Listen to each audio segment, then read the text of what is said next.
Hello friend, welcome to यस्टे tutorial YouTube channel. Friends, हम लोग हिस्ट्री का अगला पार्ट सॉल्व करेंगे, 6वां नंबर, जो आपकी उत्तर प्रदेश एलटी ग्रेड परीक्षा के लिए काफ़ी महत्वपूर्ण होगा। जो लोग टीजीटी, पीजीटी जैसी प्रवक्ता परीक्षा, केबीएस अन्य परीक्षाओं की तैयारी करते हैं, उनके लिए भी ये प्रैक्टिस काफ़ी महत्वपूर्ण होगा, काफ़ी हेल्पफुल होगा। तो वीडियो पर लास्ट तक बने रहिएगा। वीडियो अच्छा लगे तो चैनल को सब्सक्राइब कर लीजिएगा, लाइक कीजिएगा, दोस्तों में शेयर भी कर दीजिएगा, बेल आइकन पर प्रेस कर लीजिएगा ताकि आने वाली वीडियो का नोटिफिकेशन सबसे पहले मिल सके। तो चलिए क्वेश्चन को शुरू करते हैं, और इसके पहले का सभी प्रैक्टिस सेट आप लोग प्लेलिस्ट में जाकर के सॉल्व कर सकते हैं। पहला प्रश्न है आज का, निम्नलिखित में से किस क्रांतिकारी द्वारा the philosophy of the bomb नामक प्रसिद्ध लेख लिखा गया है। काफ़ी महत्वपूर्ण पुस्तक है। तो यहाँ पे आपका सही हो जाएगा ऑप्शन नंबर बी, भगवती चरण बोहरा के द्वारा। ठीक है, the philosophy of the bomb ये भगवती चरण बोहरा के द्वारा लिखा गया है। इन्होंने इस पुस्तक को चंद्रशेखर आज़ाद की प्रेरणा से लिखा था। ठीक है, उनसे प्रेरणा लेकर के जो है ये पुस्तक लिखा था। तो काफ़ी इंपॉर्टेंट है, बी ऑप्शन आपका इसमें सही हो जाएगा। अगला क्वेश्चन है, मोहनजोदड़ो शब्द का अर्थ क्या है? तो आप लोग जानते होंगे, mount of the dead Mohenjodaro का अर्थ होता है। बी ऑप्शन सही हो जाएगा। मोहनजोदड़ो जो है सिंधु सभ्यता का एक केंद्रीय नगर था, और इसकी खोज कौन किया था? तो इसकी खोज किया था राखलदास बनर्जी ने 1922 ईस्वी में। मोहनजोदड़ो का शाब्दिक अर्थ होता है मृतकों का टीला, या इसको इंग्लिश में कहते हैं mount of the dead, Hindi में कहते हैं मृतकों का टीला। यह पाकिस्तान के सिंध प्रांत के लारकाना जिले में सिंधु नदी के तट पर स्थित है। तो सभी पॉइंट को याद रखिएगा, बी ऑप्शन आपका इसमें सही हो जाएगा। अगला क्वेश्चन है, महाजनी प्रथा का सर्वप्रथम उल्लेख निम्नलिखित में से किस प्राचीन ग्रंथ में हुआ है? महाजनी प्रथा का उल्लेख किस प्राचीन ग्रंथ में हुआ है? तो सी ऑप्शन सही हो जाएगा, शतपथ ब्राह्मण में। ठीक है, महाजनी प्रथा का सर्वप्रथम उल्लेख जो है शतपथ ब्राह्मण ग्रंथ में हुआ है। इसमें जो है सूदखोर को कुसीदिन कहा गया है, इसको भी याद रखिएगा, कुसीदिन, सूदखोरों को कुसीदिन कहा गया है। तो यहाँ पे सी ऑप्शन आपका इसमें सही हो जाएगा। अगला क्वेश्चन है, किस स्मारक से गौतम बुद्ध ने दुनिया के लिए बौद्ध धर्म के अपने दिव्य ज्ञान का प्रचार किया? किस स्मारक से गौतम बुद्ध ने दुनिया के लिए बौद्ध धर्म के अपने दिव्य ज्ञान का प्रचार किया? तो ये किया था आपका, इसमें कोई उत्तर सही नहीं होगा, क्योंकि गौतम बुद्ध को बोध गया वर्तमान में महाबोधि मंदिर समूह में ज्ञान प्राप्त हुआ था, और इस ज्ञान का प्रवर्तन जो है, प्रचार का आरंभ धर्मचक्र प्रवर्तन इन्होंने जो है ऋषिपत्तन सारनाथ वाराणसी से किया था। विकल्प में सारनाथ न होने के कारण जो है महाबोधि को उत्तर के रूप में चयन किया जा सकता है। ठीक है, इसको चयन किया जा सकता है, लेकिन शुद्ध रूप से देखा जाए तो ये सारनाथ थे। ठीक है, सारनाथ से हुआ था। तो आयोग ने जो है इसको ही आंसर माना था, तो इसको आप लोग ध्यान में रखिएगा। लेकिन अगर इतिहास में देखा जाए तो मुख्य रूप से सारनाथ दिया हुआ है। अगला क्वेश्चन है, मनुष्य जीवन का सर्वोत्तम ध्येय है, मनुष्य जीवन का सर्वोत्तम ध्येय है कैवल्य, जिसका अर्थ होता है, तो कैवल्य का अर्थ क्या होता है? इच्छाओं पर विजय प्राप्त करना। ठीक है, यहाँ पे ए ऑप्शन आपका सही हो जाएगा। जैन धर्म के अनुसार जो है मनुष्य जीवन का चरम लक्ष्य कैवल्य की प्राप्ति है।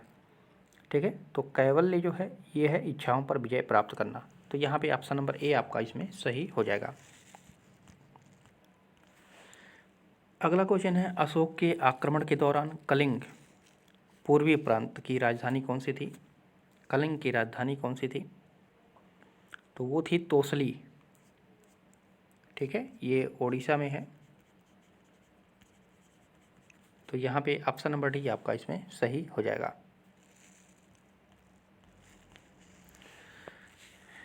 अगला क्वेश्चन है, इसमें आपको पढ़ना है, ये इतना दिया हुआ है, इससे पहचान करना है कि किस राजवंश के बारे में कहा जा रहा है। तो यहाँ से आप लोग देखिए, पुष्यमित्र ने इस वंश की स्थापना की थी, और उनके प्रभुत्व दक्षिण में नर्मदा नदी तक फैले थे, और पाटलिपुत्र, अयोध्या और विदिशा के शहर शामिल थे। उन्होंने 2 अश्वमेध बलिदान किए। उन्होंने बैक्ट्रियन राजा मेडेट्रियस को भी हराया। राजवंश का 9वां राजा भागभद्र था। पतंजलि के गौरव ग्रंथ महाभाष्य इस समय के दौरान लिखे गए थे। तो ये किस राजवंश के बारे में बताया जा रहा है, ये आपको बताना है। तो ये है शुंग वंश के बारे में बताया जा रहा है। ठीक है, मौर्य वंश का अंतिम शासक बृहद्रथ था और उसके ब्राह्मण सेनापति पुष्यमित्र ने मार करके जो है मगध में शुंग वंश की स्थापना की थी। और शुंग वंश का अंतिम सम्राट जो था वो देवभूति था। शुंग वंश के समय में ही जो है भागवत धर्म की विशेष वृद्धि हुई थी। तो ये जो कहा जा रहा है, ये जो पैराग्राफ आपका दिया हुआ है, ये शुंग वंश से संबंधित है। तो शुंग वंश आप लोग डिटेल में ज़रूर पढ़िएगा, काफ़ी इंपॉर्टेंट चैप्टर है और यहाँ से प्रश्न जरूर पूछे जाते हैं। अगला क्वेश्चन है, चंद्रगुप्त मौर्य के इस प्रसिद्ध राजनीतिक सलाहकार को निम्नलिखित सभी नामों से जाना जाता था इसके अलावा। तो ये समुद्रगुप्त को, ठीक है, कौटिल्य अथवा चाणक्य अथवा विष्णुगुप्त जो एक राजनीतिज्ञ व चंद्रगुप्त मौर्य के महामंत्री के रूप में प्रसिद्ध थे। ठीक है, और इनका व्यक्तिवाचक अगर देखा जाए, इनका व्यक्तित्व देखा जाए तो नाम विष्णुगुप्त, स्थानीय नाम चाणक्य तथा गोत्र का नाम जो है कौटिल्य था। इन्होंने जो है चंद्रगुप्त मौर्य के साथ मिलकर के जो है मौर्य साम्राज्य की स्थापना की थी। ठीक है, तो यहाँ पे आपका सी ऑप्शन सही होगा। सॉरी, यहाँ पे कौटिल्य के बारे में है। ठीक है, चंद्रगुप्त मौर्य के इस प्रसिद्ध राजनीतिक सलाहकार को निम्नलिखित सभी नामों से जाना जाता है इसके अलावा। तो अच्छा, इसके अलावा पूछा है तो सही तो हो जाएगा आपका डी, चाणक्य, विष्णुगुप्त, कौटिल्य, इन तीनों को एक ही व्यक्ति का नाम है। इसके अलावा पूछा है प्रश्न में, तो यहाँ पे डी ऑप्शन सही हो जाएगा। समुद्रगुप्त इससे अलग है। अगला क्वेश्चन है, चोल अभिलेखों के अनुसार जैन सभाओं को दान में दी जाने वाली भूमि को क्या कहा जाता था? तो पल्लिच्छांदम कहा जाता था। ठीक है, चोल अभिलेखों के अनुसार जैन सभाओं को दान में दी जाने वाली भूमि को जो है पल्लिच्छांदम कहा जाता था। तो यहाँ पे सी ऑप्शन आपका इसमें सही हो जाएगा। अगला क्वेश्चन है, पाल वंश का पहला शासक कौन था? तो पाल वंश का पहला शासक गोपाल था। ठीक है, पाल वंश का संस्थापक गोपाल था। गोपाल ने लगभग जो है 750 से 770 ईस्वी तक शासन किया था। वह बौद्ध मतानुयायी था तथा नालंदा में उसने जो है एक विहार का निर्माण भी कराया था। तो यहाँ पे सी ऑप्शन आपका इसमें सही हो जाएगा। अगला क्वेश्चन है, लौह और रक्त की नीति किसने अपनाई थी? लौह और रक्त की नीति किसने अपनाई थी? तो ये बलबन ने। ठीक है, लौह और रक्त की नीति जो है बलबन ने अपनाई थी। बलबन के राजतत्व सिद्धांत की दो विशेषताएं मानी जाती थी। पहला, सुल्तान का पद ईश्वर द्वारा प्रदत्त होता है, और दूसरा उन्होंने बताया था कि सुल्तान का निरंकुश होना आवश्यक है। तो यहाँ पे ऑप्शन नंबर ए आपका इसमें सही हो जाएगा। अगला क्वेश्चन है, किस प्राचीन साम्राज्य में महिलाएं कुश्ती में भाग लेती थीं? तो यहाँ पे आपका ऑप्शन नंबर बी सही हो जाएगा, विजयनगर साम्राज्य में। ठीक है, क्योंकि बहमनी साम्राज्य और चोल साम्राज्य में महिलाओं का दशा अच्छा नहीं था, और जो विजयनगर साम्राज्य था इसमें महिलाओं का बहुत सम्मान होता था। वो नृत्य, हर क्रियाकलाप में जो है भाग लेती थी। तो ये कहा जा सकता है कि विजयनगर साम्राज्य में जो है महिलाएं कुश्ती में भी भाग लेती थीं। तो यहाँ पे भी ऑप्शन सही हो जाएगा। अगला क्वेश्चन है, इनमें से किसने भूमि मापांकन की व्यवस्था प्रारंभ की? भूमि मापांकन की व्यवस्था प्रारंभ की थी, तो ये किया था आपका शेरशाह ने। ठीक है, शेरशाह सूरी ने जो है भूमि मापांकन की व्यवस्था प्रारंभ की थी। उसने गज-ए-सिकंदरी द्वारा भूमि की पैमाइश कराई और उपज के आधार पर जो है भूमि को उत्तम, मध्यम और निकृष्ट 3 श्रेणियों में बांटा था। तो यहाँ पे डी ऑप्शन आपका सही हो जाएगा। अगला क्वेश्चन है, अकबर के नवरत्न के बारे में इनमें से कौन सा सही ढंग से मेल नहीं खाता है? तो अकबर के नवरत्न में जो है अब्दुल फजल वह अकबर के वजीर थे, और अकबर के शासनकाल में अकबरनामा लिखे थे, ये भी सही है। और राजा मान सिंह वह अकबर के वित्त मंत्री थे, ये गलत है।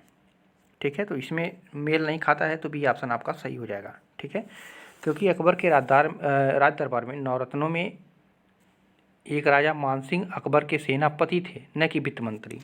राजा मानसिंह जो थे ये सेनापति थे, ठीक है, ये वित्त मंत्री नहीं थे, तो ये आपका गलत हो जाएगा। और अब्दुल रहीम खान ई खाना वह एक कवि थे और अकबर के भरोसेमंद देखभाल करने वाले बैरम खां के पुत्र थे, ये भी सही हो जाएगा।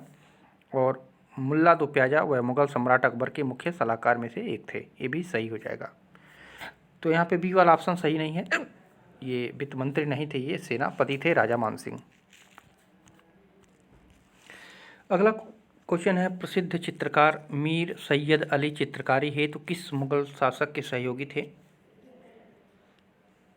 तो ये हुमायूं के शासनकाल के सहयोगी थे, ठीक है। प्रसिद्ध फारसी चित्रकार थे ये मीर सैयद अली मुगल शासक, और ये हुमायूं के जो है सहयोगी थे। और इसने जो है अब्दुस्तमद के साथ मिलकर के जो है मुगल चित्रकला की नींव रखी थी। तो यहाँ पे डी ऑप्शन सही हो जाएगा। अगला क्वेश्चन है, अकबरनामा प्रसिद्ध लेखक कौन थे अकबरनामा के?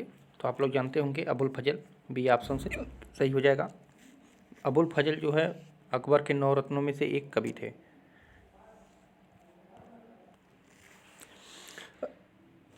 अगला क्वेश्चन है, पहला कठपुतली सम्राट कौन था? पहला कठपुतली सम्राट कौन था? तो जहांदार शाह ये पहला कठपुतली सम्राट माना जाता है, ठीक है। बहादुर शाह प्रथम के पश्चात जो है जुल्फ़िकार खां नामक सामंत की जो है सहायता से जहांदार शाह शासक बना, और उसके शासनकाल में जो है प्रशासन वास्तव में जुल्फ़िकार खां के हाथों में ही था, जो कि वजीर बन गया था। और जहांदार शाह एक कमज़ोर एवं पतित शहजादा था, उसी को जो है कठपुतली कहा जाता है, ठीक है। तो यहाँ पे ए ऑप्शन आपका सही हो जाएगा। अगला प्रश्न है, 2 सूची दिया हुआ है, युद्ध है, वर्ष है, मिलान करना है। तो पानीपत का प्रथम युद्ध कब हुआ था? तो आप लोग जानते होंगे 1526 में। प्लासी का प्रथम युद्ध कब हुआ था? तो ये 1757 में। हल्दी घाटी का युद्ध कब हुआ था? 1576 में। तालीकोटा का युद्ध कब हुआ था? तो 1565 में, ठीक है। यानी 2, 3, 4, 1, ठीक है, 2, 3, 4, 1 आपका मिलान सही है। तो यहाँ पे ए ऑप्शन आपका सही हो जाएगा। इन सभी प्रश्नों को आप लोग सन वाइज याद रखिएगा, क्योंकि मिलान करने वाले 1-2 प्रश्न जरूर रखे जाते हैं एग्जाम में, ठीक है। तो सभी प्रश्नों को आप लोग याद रखिएगा, ध्यान से देखिएगा। यहाँ पे ए ऑप्शन आपका इसमें सही हो जाएगा। अगला प्रश्न है, देखिए यहाँ पे प्लासी का युद्ध आग भी गया। प्लासी का युद्ध कब लड़ा गया? अभी हम लोग पढ़े हैं 1757 में, ठीक है। प्लासी का युद्ध जो है 23 जून 1757 को अंग्रेज़ों तथा बंगाल के नवाब सिराजुद्दौला के बीच हुआ था, ठीक है। और इस युद्ध में जो है नवाब सिराजुद्दौला पराजित हो गया था, अंग्रेज़ों की विजय हुई थी। तो यहाँ पे भी ऑप्शन आपका इसमें सही हो जाएगा।